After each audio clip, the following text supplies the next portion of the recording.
You collapse on the couch at 6:47 p.m., still in your work clothes, too tired to even change. And here's the thing that nobody talks about. You didn't dig ditches. You didn't run marathons. You sat in a chair all day long. Yet somehow you feel like you've been hit by a truck. Welcome to the Great Modern Exhaustion, where doing nothing leaves you with nothing left. Here's what's actually insane. Your grandparents came home physically tired but mentally sharp. You're the opposite. Your body is technically rested, but your brain feels like it's been through a blender. We've created the first generation in human history that gets exhausted from sitting still. And before you blame yourself, thinking you're just weak or lazy, let me stop you right there. You're experiencing something that would have been impossible just 50 years ago.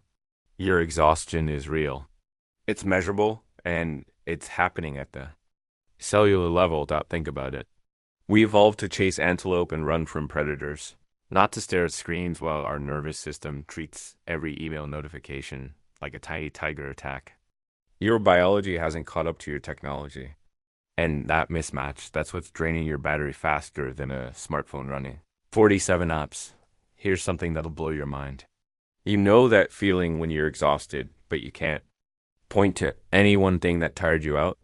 It's like your energy is being drained by 1,000 tiny vampires, and you can't see any of them. Think of it like a phone battery.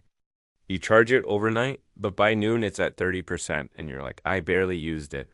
Then you check and realize you had 47 apps running in the background. That's your workday. Every tiny annoyance, every micro frustration, every moment of tension. It all adds up. That morning commute where someone cuts you off. That's battery drain. The passive-aggressive email from your coworker? More drain. The notification that just buzzed while I was talking? You guessed it. Drain dot now. Here's where it gets interesting. Unlike your phone, you can't just see the percentage dropping. You just suddenly realize you're running on empty. 1 minute you're fine. The next you can barely form sentences. And the weird part? This exhaustion feels different from being physically tired. It's not like after a workout where you're tired but satisfied. This is that heavy gray. I can't even exhaustion. Where deciding what to watch on Netflix feels like solving world hunger. Let me paint you a picture of your typical workday. But instead of describing what you do, I'm going to point out all the invisible energy thieves you've stopped noticing. It starts before you even get there. That commute where you're already strategizing, already problem solving, already on. You haven't even clocked in, and you're already spending mental energy like it's Black Friday. Then you walk into your open office, which, let's be honest, is basically an experiment in how many distractions humans can handle. Every conversation you overhear, every phone ring, every quick question, it all pulls at your attention. Even when you're not actively listening, part of your brain is dot, and can we talk about the lighting? Those fluorescent lights that make everyone look like they're dying. There's something about that artificial brightness that just feels exhausting, like your eyes are working overtime just to exist in that space. Don't even get me started on the temperature wars. Someone's always freezing. Someone's always boiling. And you're caught in the middle like a thermal ping pong ball. Your body's constantly adjusting, never quite comfortable. These aren't just minor annoyances. They're constant little demands on your attention and energy. Burnout by 1,000 paper cuts. Except the paper cuts are sentry. And the burnout is your will to live past 3 p.m., okay? Let's talk about what everyone calls stress hormones. You know, when people say, oh, it's just cortisol, like they're discussing the weather. But here's what's fascinating. We all know the feeling of being wired but tired. That weird state where your body's exhausted, but your mind won't shut off. Think about your natural energy patterns. Remember being a kid? You'd wake up full of energy, run around all day, then crash hard at night. Now, you wake up tired, stay moderately exhausted all day, then somehow get a second wind at 10 p.m. When you're trying to sleep, it's like your internal clock got thrown in a blender. Instead of natural peaks and valleys, you get this weird flat line of medium tired all day long. Like being stuck in third gear when you need fifth for the highway and first for the parking lot. And here's what really gets me. When you're in this state, everything feels harder, Making decisions becomes exhausting. Exercise feels impossible. And somehow you're hungry, but nothing sounds good. It's like your whole system is out of sync. The cruel irony? The more tired you get, the harder it becomes to do the things that might help. It's like being stuck in quicksand where the solution is to relax, but relaxing feels impossible when you're sinking. No wonder we all feel stuck. Let's do some math that'll make you want to throw your phone in a lake. The average knowledge worker checks email every 6 minutes. That's 80 times in an 8-hour day. But it's not the checking that's killing you. It's the recovery. Every time you switch tasks, your brain needs 23 minutes to fully refocus. But you're switching every 6 minutes. You're literally never fully focused. Your brain is constantly in transition, like trying to drive while shifting gears every 10 seconds. And those notifications, oh boy. Your brain treats each one like a tap on the shoulder, except instead of one person tapping you, it's 147 people per day. That's what the average person receives. Here's the part that made me want to live in a cave. Your brain can't tell the difference between a Slack message and a tiger jumping out of a bush. Both trigger the same fight or flight response. So you're basically being hunted by predators all day, except the predators are calendar invites. But wait, there's more. Zoom fatigue. It's real, and it's spectacular.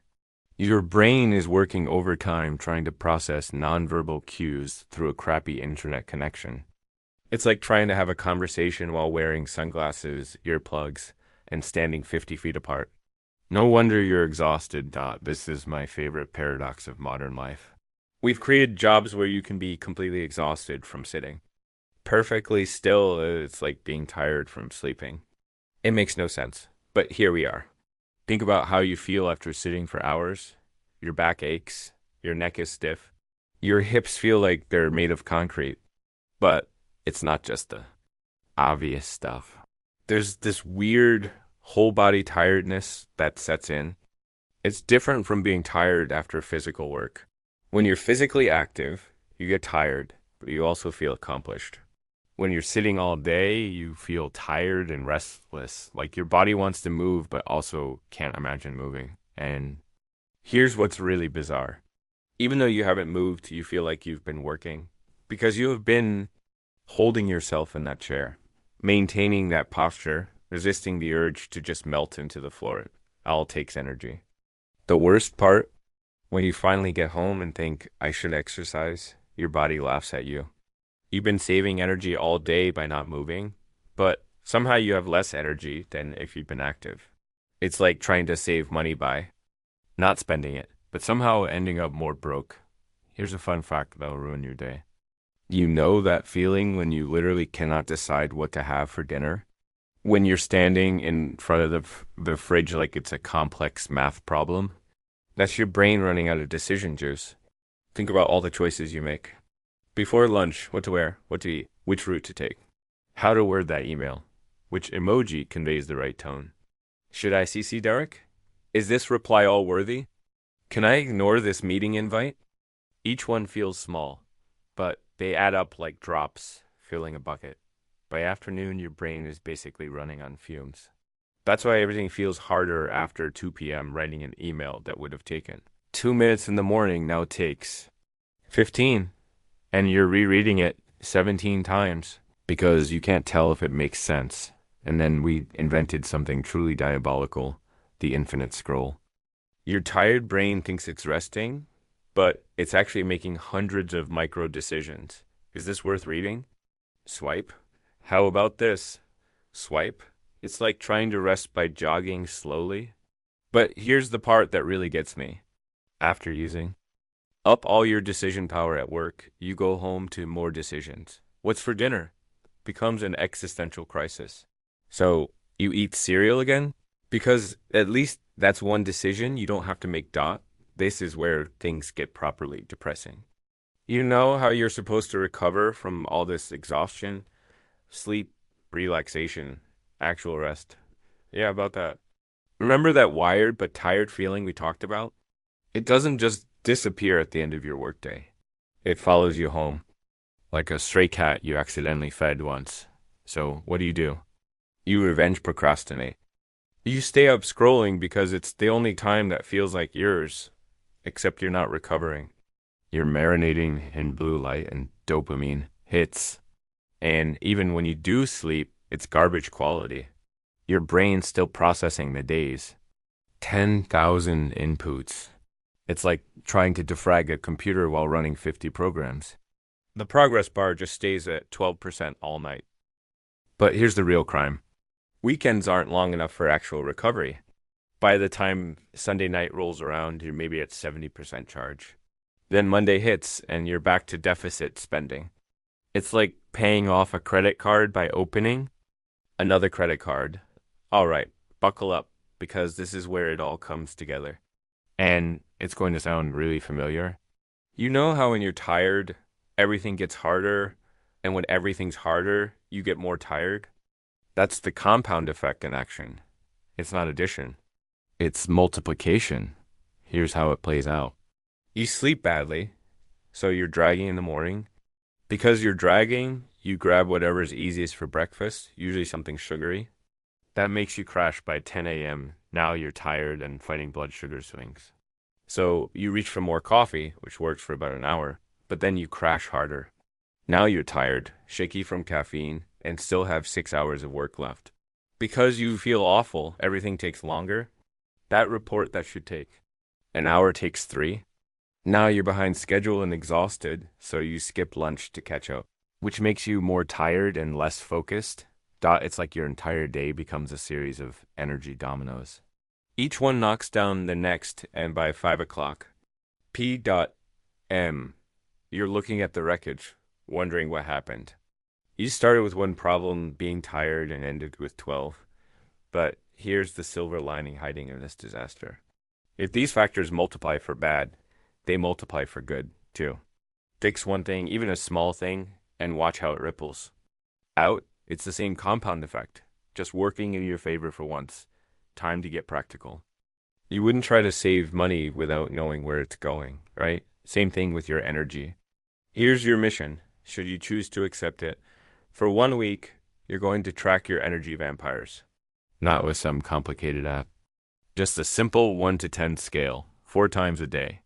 Morning, lunch, afternoon, evening. Rate your energy and write 1 sentence about what just happened. 3/10. Brad microwave fish again. 7/10. Actually took a lunch break outside. After a week, patterns will jump out like a horror movie villain. You'll see exactly when and why your energy tanks. Maybe it's those back-to-back meetings with no breaks. Maybe it's that 2 p.m. sugar crash from your morning donut. But here's the genius part. You're not trying to fix everything at once. You're looking for the biggest energy leaks, the 20% of factors causing 80% of your exhaustion. Fix those first and watch what happens. This is it. The part where we turn science into a strategy. First, pick your biggest energy vampire from the audit. Just one. Maybe it's the notification nightmare. Maybe it's the sitting situation. Maybe it's the sleep sabotage. Whatever drains you most, that's your target. Now, here's the key. You're not going to eliminate it completely. You're going to reduce it by 50%. Cut your email checks from 80 to 40. Add a 5-minute walk every hour. Instead of trying to become a marathon runner, start stupid small. Like, embarrassingly small. Because here's what nobody tells you about exhaustion. It makes everything feel impossible. So we make it so easy that even your depleted self can't say no dot, and then something transformative happens. That 10% energy gained from fixing one thing, it makes fixing the next thing 10% easier. Suddenly you're not crawling uphill anymore. You're building momentum. Look, you're not lazy. You're not weak. You're running incredibly complex biological software on hardware designed for a completely different world.